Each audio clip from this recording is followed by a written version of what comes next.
Bueno, buenas tardes.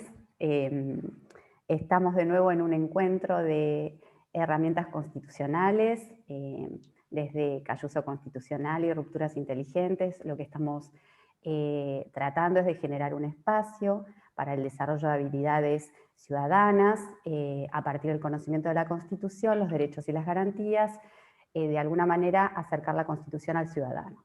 Entonces, soy Ana Laura Díaz. Bienvenida, doctora Susana Cayuso. Hola Ana Laura, buenas tardes, un placer. Y bueno, finalmente llegó el fallo de la Corte, tan esperado, ¿no? Y por ahí, antes de entrar de lleno en lo que es el análisis de cuestiones muy interesantes que desarrolla el fallo, yo quería hacer, si es posible, un breve repaso en función de una pregunta que yo estuve escuchando a lo largo de la semana, en realidad una afirmación más que pregunta, ¿no? Yo voté al presidente, el presidente ganó por mayoría, entonces el presidente puede hacer lo que quiere. Y yo le pregunto a la doctora Cayuso, ¿esto es así? El presidente que fue votado por la mayoría, ¿puede hacer lo que quiere? Y si la respuesta fuera positiva o negativa, ¿por qué? ¿No? Bueno, no, lamento darles la mala noticia, pero no. El sistema presidencialista en el que se enrola la Constitución Nacional, y que sin duda ha fomentado a lo largo de los años lo que nosotros llamamos el hiperpresidencialismo, parte,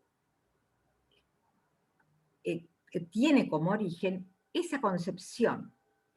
El suponer que el presidente de la República, que ha sido elegido por votación popular y que tiene una mayoría que le ha permitido acceder al cargo, es dueño y señor del sistema constitucional o del Estado de Derecho. Esto no es así. Primero y principal porque la Constitución tiene entre sus objetivos más importantes no ser un instrumento de las mayorías, ¿no? O sea, uno de los fines que tiene, al poco de que uno la transita, es proteger a las minorías. Claro. Entonces, ahí hay me parece un punto que si lo tenemos claro, podemos empezar a entender que estos tres poderes, o sea, esta organización del poder que tiene la Constitución, los define y los divide, legislativo, ejecutivo y judicial. Los tres son responsables de la función de cogobernar. Los tres están sujetos al techo constitucional en el marco de las competencias, facultades, o sea, de lo que pueden hacer según el constituyente originario y los posteriores constituyentes reformadores, o sea, que son las reglas que están en la Constitución. Es posible, Ana Laura, que alguna regla sea muy abierta, que alguna regla sea poco clara, que alguna de las reglas de la reforma del 94, por razones que no vamos a desarrollar ahora, no haya cerrado, sobre todo en materia de organización del poder, bien la norma o la regla, pero lo cierto es que hay un sistema de controles cruzados donde diría yo, el primer poder, el poder más importante del sistema es el poder legislativo. Lo que pasa es que está muy deslucido. Pero ¿por qué es el más importante? Porque es el órgano democrático por excelencia, es donde se supone que está la pluralidad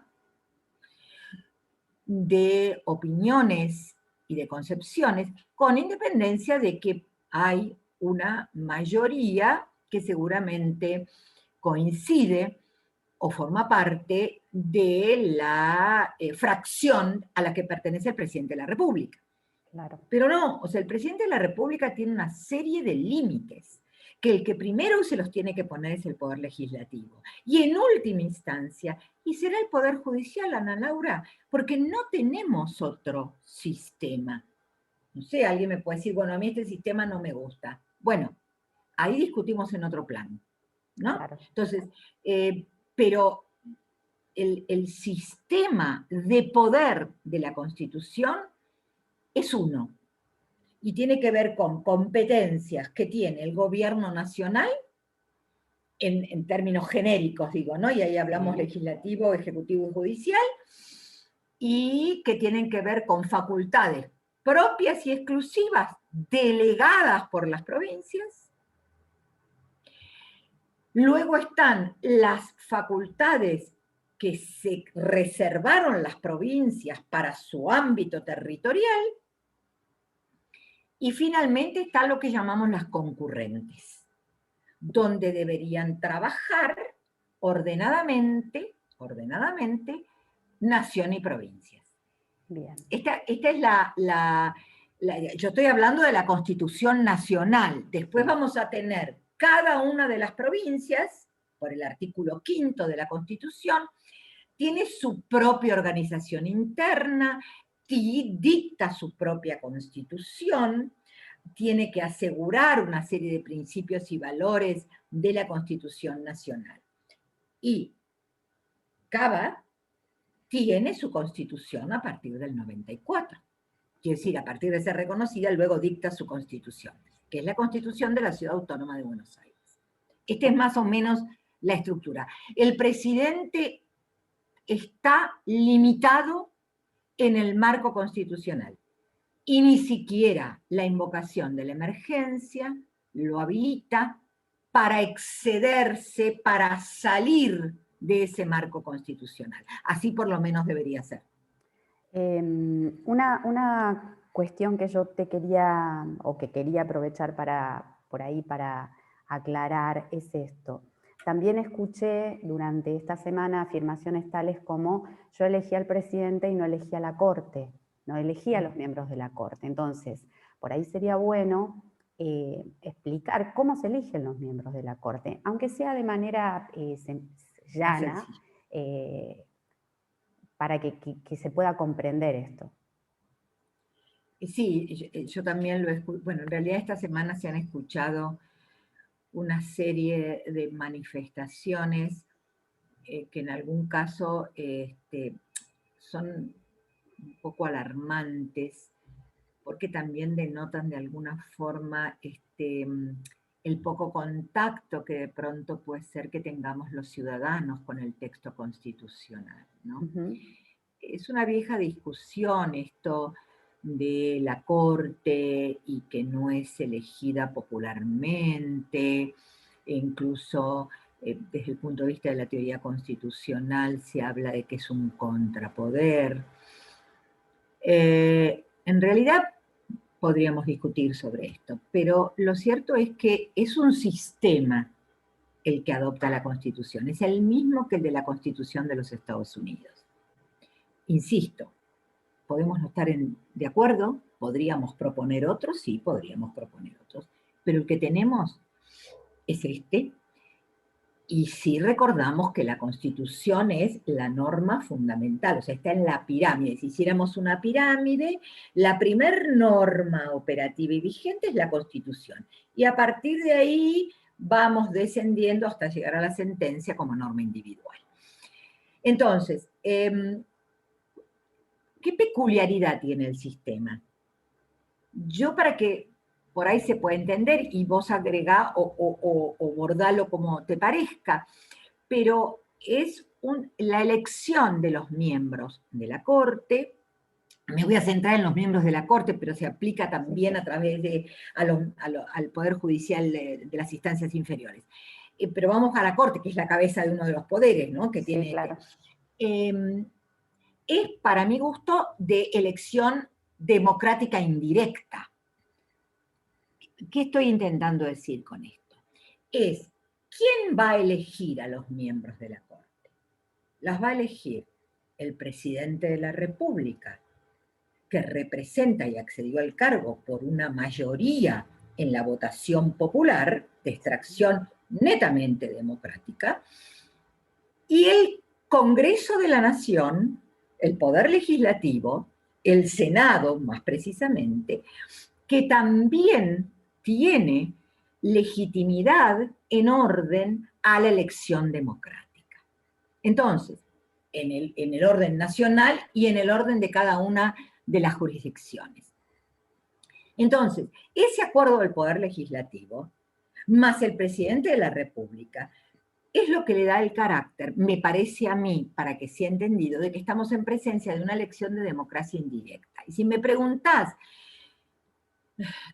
cuál es la manera más sencilla de explicar el por qué, porque cuando se estructuró la Constitución de los Estados Unidos, se pensó que era la mejor manera de asegurar la independencia del Poder Judicial. Una vez elegido, accede al cargo, se queda en el cargo y se va separando, se va distanciando en el tiempo de los poderes políticos que lo eligieron.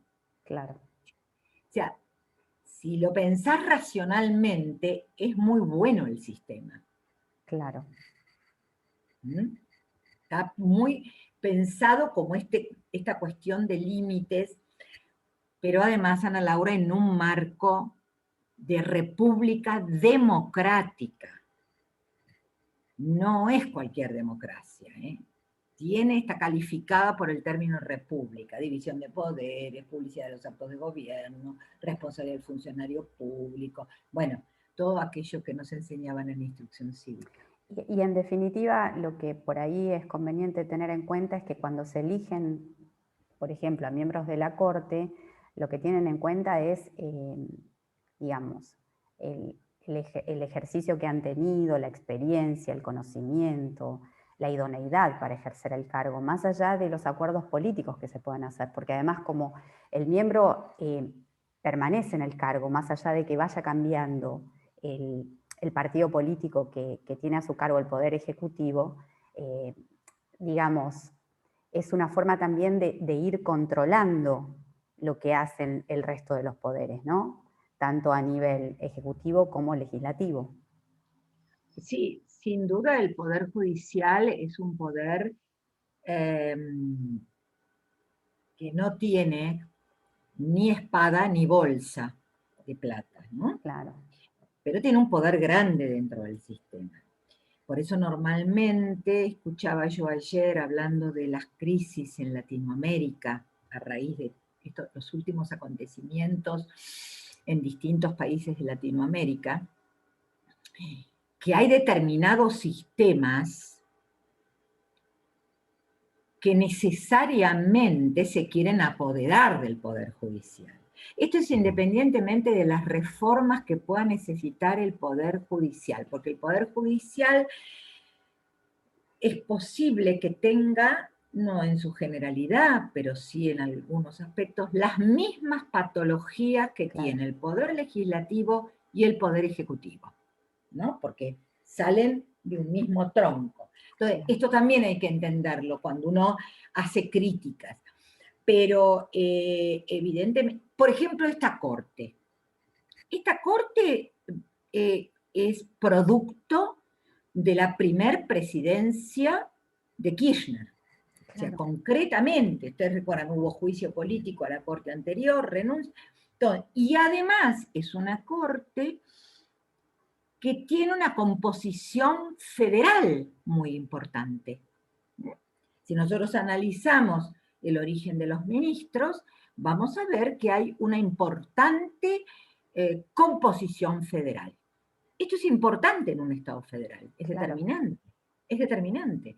Entonces, evidentemente, pero, Ana Laura, evidentemente, el tener en última instancia el control de las decisiones que toman los órganos netamente políticos, por supuesto que la hace poderosa. La Corte Suprema es un tribunal jurisdiccional, pero también es un tribunal político, y esto hay que aceptarlo, es cabeza de uno de los poderes, y es corresponsable de la tarea de gobernar. Yo te diría que en este caso la Constitución también actúa como marco, ¿no? Como actúa como marco para el Poder Ejecutivo y actúa como marco para el Poder Legislativo, también lo es para el Poder Judicial, que en definitiva, en el caso de la Corte, es el último órgano que interpreta la Constitución. Por supuesto, todos los tres poderes están limitados, encorsetados por el paraguas de la Constitución Nacional. Los tres. Ninguno está ni por fuera ni por encima. Esto debería ser por lo menos así. Es la interpretación de buena fe de la Constitución, digamos. Claro. ¿No? Bueno, es un contrato este. Si te parece, podemos entrar en el fallo en sí. La verdad es que Sí. Sí. Yo lo ¿Qué te leí. llamó la atención del fallo? Del fallo Lo me básico, llamó, es muy largo. sí, es muy largo, pero la verdad es que para mí, entiendo que por ahí para mí tiene como una connotación particular, porque de alguna manera yo lo sentí como una clase de derecho constitucional, en donde se iban desgranando, digamos, se iba construyendo la sentencia a medida que vos la ibas leyendo. Con lo cual, lo que uno podía decir es, de esa lectura, la conclusión a la que se arriba está fundamentada en todo lo que se va explicando a medida que uno va avanzando en el tenor de la sentencia. Me llamó la atención, por ejemplo, el concepto del tema del federalismo, cómo de alguna manera se rescata esta figura de la Constitución.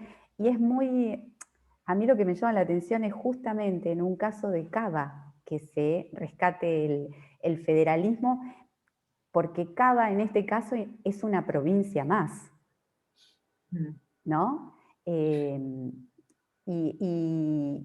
me parece que bueno, se introducen cuestiones como, por ejemplo, se habla de la buena fe que tendría que existir entre los poderes cuando tienen facultades concurrentes a nivel nacional y provincial, se habla de la coordinación, de la concertación. La verdad es que me llamó la atención.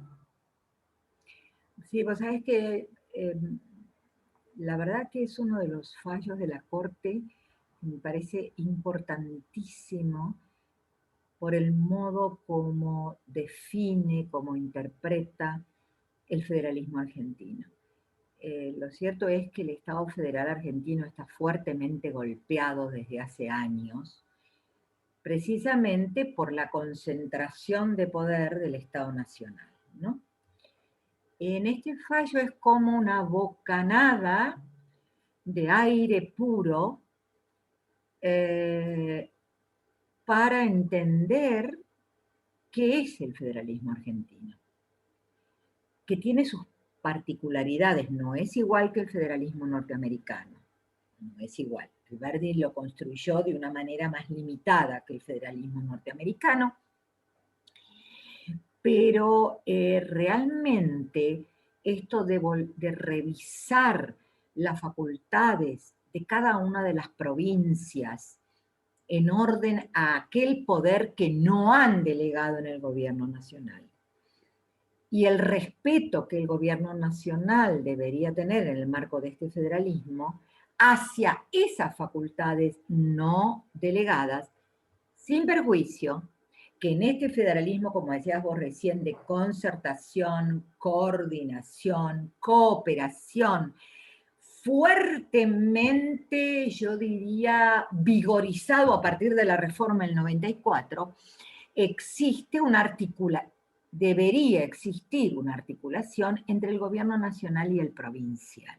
Claro. Entonces, a ver, dos cosas que a mí particularmente además me preocuparon de los comentarios de esta semana. A mí me parece que el fallo es justamente trascendente por esto que vos decías, porque interpreta el federalismo argentino. Y en el marco de ese federalismo le asigna a Cava el estatus constitucional similar, si no queremos decir igual, similar a una provincia. Entonces, me preocupa que describan a este fallo como un fallo que le dio razón al jefe de gobierno de Cava y que lo centren en la presencialidad en materia de escolarización. Yo creo que es mucho más que eso, ¿no?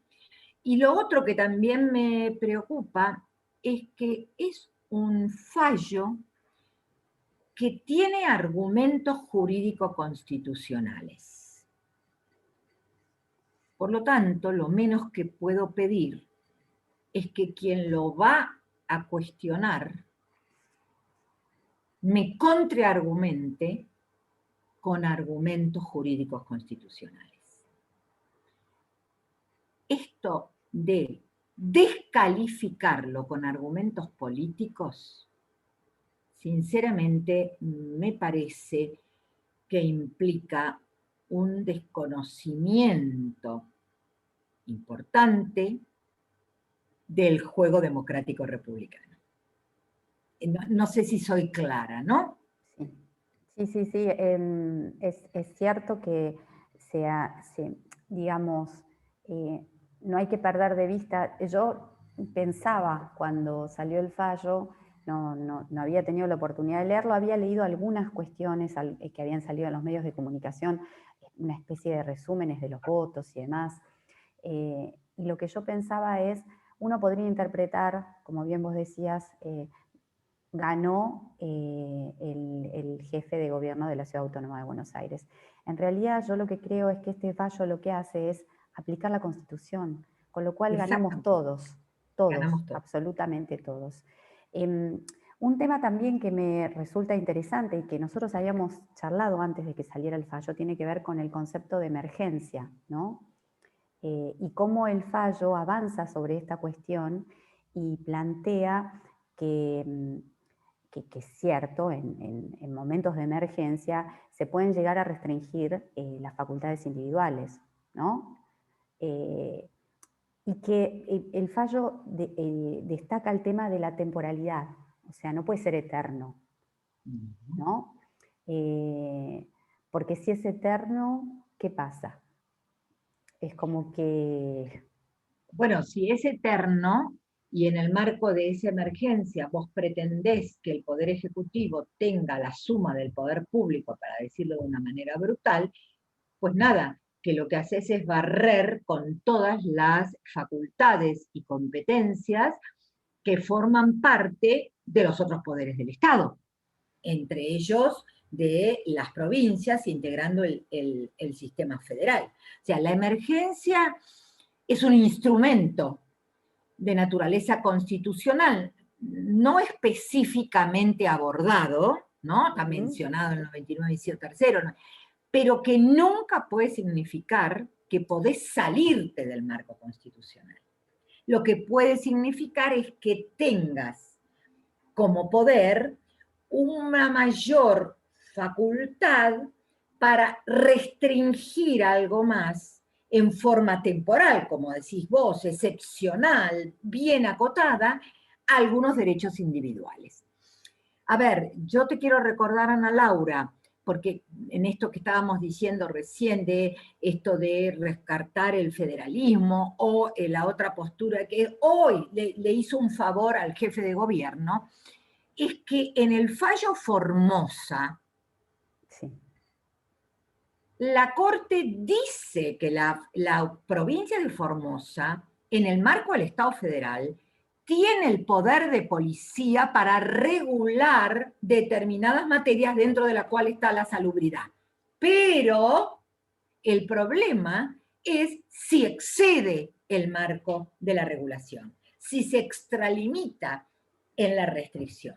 O sea que ahí reconoce las facultades de la provincia y donde va a trabajar es se excedió o no en la reglamentación del derecho. O sea, no es que está descubriendo o está cambiando lo que ha venido sosteniendo la Corte, ¿no? Entonces, bueno, y la emergencia con estas peculiaridades que vos decías recién, ¿no? O sea, contenida en el marco de la Constitución y de las facultades de cada uno de los órganos. Sí, también me parece que el fallo ahí lo que indica es que sobre texto de emergencia no se puede avanzar y solo utilizar la afirmación de que la emergencia, o sea, considerar que con que yo indique que estoy actuando en función de la emergencia, eso me permite cercenar cualquier tipo de derecho. Y acá volvemos sobre algo que también habíamos estado hablando en el encuentro anterior, que tiene que ver con la razonabilidad, que el fallo también hace hincapié en esta cuestión, ¿no? Sí, lo analiza expresamente porque primero, digamos, primero lo que trata, en general, lo que tratan de hacer, más allá del estilo o perfil que tenga cada voto, es eh, cuestionar, dirimir el primer conflicto en cuanto a qué competencias tiene cada, si las tiene, en qué marco las tiene. Allí habla del poder de policía local, que esto es antiquísimo, ¿no? Estábamos hablando de Plaza de Toros, que es un fallo, tomo 7 de los fallos de la Corte, o sea, donde habló de ese poder de policía no delegado, salubridad, seguridad, educación y demás. Entonces, primero es la competencia, ¿no? Sería si tiene habilitación o no para establecer una regulación en esta materia. Y luego, cuando habla de esta tensión, vamos a decirlo así, entre el derecho a la educación y el derecho a la salud, sin duda también trabaja allí con el modo de ponderar los dos derechos a través del principio de razonabilidad. Algo importante cuando habla de concurrentes, habla del artículo 75, inciso 18 de la Constitución Nacional, porque de alguna manera también le da el perfil a cuáles son las facultades o competencias que tiene el Estado Nacional en orden a esta competencia concurrente. Claro. Establecer la base, la estructura, crear la coordinación, la cooperación, o sea, no es que no le reconoce al Estado Nacional un ámbito de ejercicio de la competencia, pero no en aras, digamos, o no llevándose puesto las competencias de las provincias en la materia, y sobre todo la necesidad de la justificación suficiente para, y acá no habría diferencia si es un DNU o si es una ley, acá No. estamos hablando de competencias reservadas, ¿no? O sea que hay que analizar este límite finito que hay entre propias y concurrentes. Pero, pero es así, efectivamente es así. Sí, a mí es como si el fallo de alguna manera yo lo tomé como una especie de marco, ¿no? Sí, En donde de alguna manera dice, cualquier cosa que quieran hacer tiene que estar en este marco. es así. La emergencia, aún la emergencia, tiene que estar dentro de este marco. Exacto. Y no importa la forma que elijan, sea un decreto de necesidad de urgencia o una ley, Sí, el examen constitucional que se va a hacer de valoración va a ser el mismo. Entonces, también me pareció interesante, hay una parte en donde se habla de esto, de lo que vos decías el otro día también, en cuanto a la razonabilidad, la inversión de quién tiene que probar que la norma es razonable, Sí, ¿no? viste, sí, sí, la necesidad de, de justificar fuertemente porque tenés un doble aspecto. Avanzar sobre competencias constitucionales de un ente como es una provincia, un ente federal, y a su vez restringís un derecho. Entonces, evidentemente, y es interesante, porque también lo dicen, algunos más claros, otros menos claros, esto que no están juzgando la medida en sí mismo. Esto es, porque esta es una facultad de los poderes constituidos. Lo que está revisando es esto que vos decías, si dentro del marco constitucional se ha respetado el sistema de competencias y se ha justificado suficientemente el pretendido avance o necesidad de legislar en términos nacionales. Porque el Poder Judicial nunca te va a decir esta medida en lugar de la otra, ¿no? No. Lo que te va a decir es, en el mejor de los casos, mire, esta medida viola esto, esta medida está fuera del marco constitucional, esta medida es demasiado intrusiva de estructura de poder o competencias, o incluso del derecho que querés reglamentar, ¿no? Sí, sí. O sea, busque otra, digamos, de alguna manera, demuéstreme otra alternativa. Me parece que eso también está en ese marco que está clarísimo, como vos lo señalás, Ana Laura. Sí, por último, y no menos importante, me parece que el fallo, a mí lo que me llamó la atención durante toda la semana, cuando no salía el fallo, se hablaba de la posibilidad de que la Corte dijera que la cuestión se había tornado abstracta. Entonces, como ya el decreto no estaba vigente, no era necesario expedirse respecto del mismo. Y ahí, hacia el final de los votos, hay una explicación de por qué lo hacen. Me gustaría que por ahí nos puedas explicar qué es lo que justificaría esta cuestión, ¿no? De alguna manera. Sí, efectivamente, todos los votos hacia el final le dedican un considerando a esta cuestión, como independiente de todo el resto del razonamiento que han hecho, ¿no? Esta es una vieja doctrina de la Corte Argentina, que en esto sigue a la Corte norteamericana. Entiende, yo creo que ahí asumiendo su rol de cabeza de uno de los poderes, en su rol del principio de supremacía constitucional, que en definitiva es lo que está en juego, digamos, en toda esta discusión, en todas aquellas cuestiones que pueden repetirse, que pueden prorrogarse en el tiempo, y que por los tiempos del Poder Judicial es factible no llegar a tiempo, Sí. por eso no es abstracto. O sea, por esa razón entiende que debe pronunciarse en el tema. Lo que además me parece que está diciendo, esto que es una pista, es un modo de interpretación a futuro, cuando el conflicto, los conflictos a dirimir, estén o sean semejantes a los que trata en este fallo. Claro. Y me parece que de alguna manera es como avisar.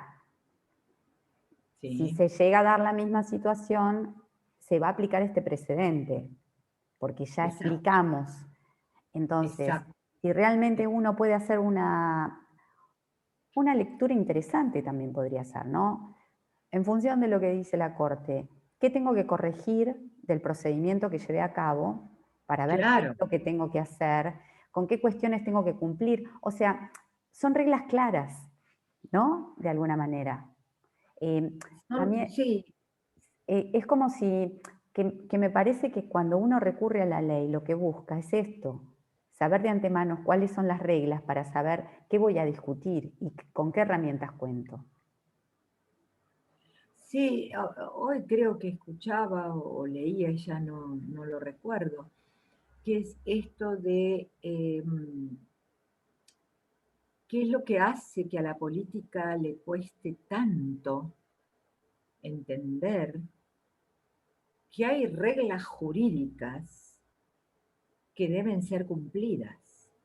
Como decís vos, si me lo está marcando la Corte, y esto sirve para el legislativo y para el ejecutivo, ¿qué es lo que están dispuestos a hacer, a corregir, ¿no? Claro.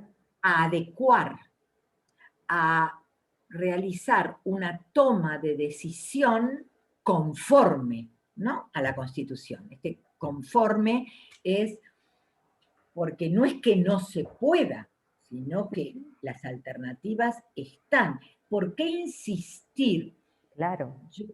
¿Entendés? ¿Por qué? Claro, lo que yo pensaba es, ¿por qué voy por qué voy al topetazo? ¿O por qué me vuelvo a dar la cabeza contra la pared si me están Sí, diciendo que vaya que si es necesario y tengo el justificativo, siga este camino, que si sigo este camino va a ser constitucional y de alguna manera no se va a estar invadiendo, ni mucho menos. Entonces, y lo que más me llama la atención es que creo, en esto no estoy segura, pero creo que la mayoría de presidentes que tuvimos son abogados, ¿no? Entonces, eso habla mal, sí, sí, eso es grave. Sí, sí, claro, eso habla mal de las facultades de Derecho en general y de la UBA en particular, ¿no? Pero no, es un dato muy relevante cuando hay que analizar qué le ha pasado a la Argentina en este quiebre entre la realidad y la toma de decisión y el texto constitucional, ¿no? No es casualidad, ¿eh? No es casualidad. no, y sobre todo el tema de las manifestaciones, porque además lo que hay que tener en cuenta es esto. Muchas veces la gente, cuando la manifestación la hace un abogado, da por cierto que lo que está diciendo es tal cual. Entonces, Claro, con mayor razón, una persona que estudió Derecho y que respeta el derecho, manifestar cuestiones que por ahí son de índole política y que se están mezclando en la aplicación o no de la Constitución, eh, digamos, le quitan, para quienes comprendemos que se aplicó la Constitución, le quitan valor a lo que dice esa persona. Y por ahí para quienes quienes creen firmemente que esta expresión la está diciendo un abogado y es cierta, es como no entender por qué está pasando esto, ¿no? sí, es confuso, o sea, es un mensaje muy confuso, pero evidentemente debe estar ligado a un tema sociocultural de mucho peso, que es lo que hay que revertir, ¿no? Y también, Ana Laura, y también a esto que decíamos en alguna de nuestras reuniones anteriores, a mí lo que me preocupa es que en realidad lo que puede subyacer a esto es una manera de ejercer el poder, ¿no? O sea, esto es lo que Claro, vos decías al principio. Creer que las mayorías obtenidas por el voto popular están al margen de las reglas constitucionales específicas y de las reglas en general. Y esto realmente es grave porque en realidad lo que nos estamos planteando es un sistema, claro, ¿no? No es ya, entonces, evidentemente pareciera que no habría argumentos jurídicos claro, constitucionales para eso es, convencer acerca de límites claro, que pone la República y el sistema, porque estamos hablando de concepciones distintas de poder. claro. Estamos partiendo de bases distintas. Claro, de bases diversas, ¿no? O sea, de un presupuesto diverso. Por eso esto es lo primero que hay que aclarar. Eh, bueno, y el modo que tiene, digamos, cuando hablamos del poder político y del derecho, decimos, bueno, cada vez que uno va a votar, uno podría pensar en esta figura, ¿no?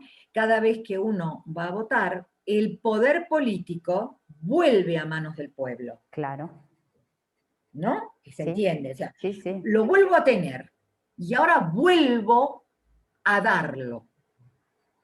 Por eso son tan importantes las elecciones, por eso es tan importante la elección de medio término, que es la que vamos a tener en el 2021. O sea, retomo el poder político y vuelvo a darte un mandato. Evidentemente, ahí la responsabilidad vuelve al ciudadano, sí, al mandante, o sí, sea, al ciudadano. ¿Mm? ¿Qué va a elegir? ¿Cómo va a elegir? ¿Qué quiere? O sea, que es todo un análisis de una realidad sociopolítica, económica, jurídica, y se lo tiene que plantear. Vuelve y vuelve a delegar. De este sí. modo funciona. Es muy importante esto que decís porque de alguna manera ahí está el valor del voto, ¿no? Ahí está el valor del voto. Y también vuelvo a esta situación de tener claro que cuando uno elige y le da un mandato al funcionario, ese funcionario tiene que cumplir con las consignas que se comprometió y si no tiene que rendir cuentas, porque en Exactamente. definitiva lo estamos eligiendo, le estamos dando eh, una especie de marco que tendría que respetar, ¿no? Y después Sí, nos tiene sí, que decir, lo cumplí, no lo cumplí, y en función de eso renuevo el mandato o no lo hago. Que es, sin duda. que es algo que los argentinos no estamos acostumbrados a hacer. Pedir rendición de cuentas No. respecto de lo que asume la persona cuando acepta el mandato a través del voto.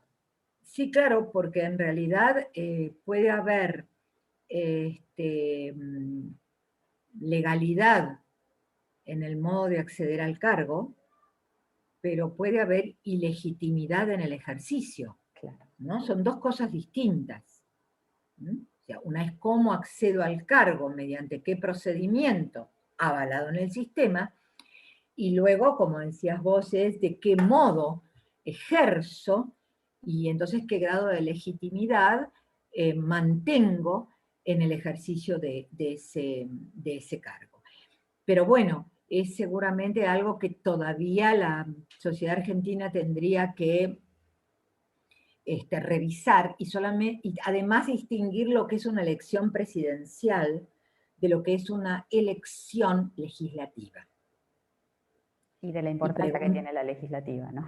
la legislativa y preguntarnos eh, qué, qué preferimos en la estructura legislativa, ¿no? Si es una manifestación pluralista de la sociedad o preferimos que determinado grupo o de pertenencia al presidente de la República o presidenta o lo que sea, conforme una mayoría dentro de ese esquema legislativo. Está pensado en términos de pluralidad, porque está pensado en términos de necesidad de consenso. Pero claro, esto es algo que sí depende de nosotros, de la sociedad cuando vota, ¿no? Claro. Bueno, Susana, muchísimas Bueno, gracias de nuevo no, por este encuentro. La verdad, no, gracias a vos, porque bueno, uno además, hablando de estas cosas, aparecen nuevas preguntas y nuevas cuestiones, ¿no? Que se pueden desarrollar. Y bueno, vamos a ver qué es lo que pasa, ¿no? Con estas cuestiones. Hoy escuché que Rosario levanta la restricción a la presencialidad, o sea, claro. que va a estructurar algunos mecanismos para asegurar la presencialidad en alguno de los niveles. Me pareció una noticia importante. La verdad que sí, la verdad que sí. Insisto, a mí me sigue llamando la atención cómo la educación, que es algo que por ahí no le hemos dado mucho valor, ¿no? Es lo que de alguna manera pone un alto a una situación que parecía ya natural, ¿no? Cierto. Así Sí, que, es importante la y cómo observación. a partir de, si uno lo piensa, es más allá de la postura que tomó el jefe de gobierno de Cava, cómo a partir de ciertos movimientos específicos de padres que están tratando de proteger el derecho de sus hijos a la presencialidad, se puso en movimiento una estructura interesante de control más allá de lo que ya existía, ¿no? Es como eh, de responsabilidad personal de cada uno, de sentir que hay que hacer algo, Sí, ¿no? sí, es como, además es una forma de participación activa en la construcción de una toma de decisión, ¿no? O Sí. sea, esto es realmente sumamente importante. Y cómo en este caso el ciudadano va al Poder Judicial buscando una respuesta, ¿no? Sí, Porque los padres presentaron el pedido de medidas cautelares. Entonces, cómo de alguna manera se trata de resolver algo que no pudo ser por ahí mirado o tomado por el Poder Legislativo, porque también podrían haber hecho algo, ¿no? Entonces, el ciudadano se mueve y va al Poder Judicial, que en definitiva es el que tiene que interpretar. Eso es un dato relevante en términos de participación ciudadana, no hay duda de eso, no hay duda. Bueno, Susana, muchísimas gracias. Nos vemos, Ana. Un placer. Y quedamos en contacto. Hasta la próxima. A la próxima.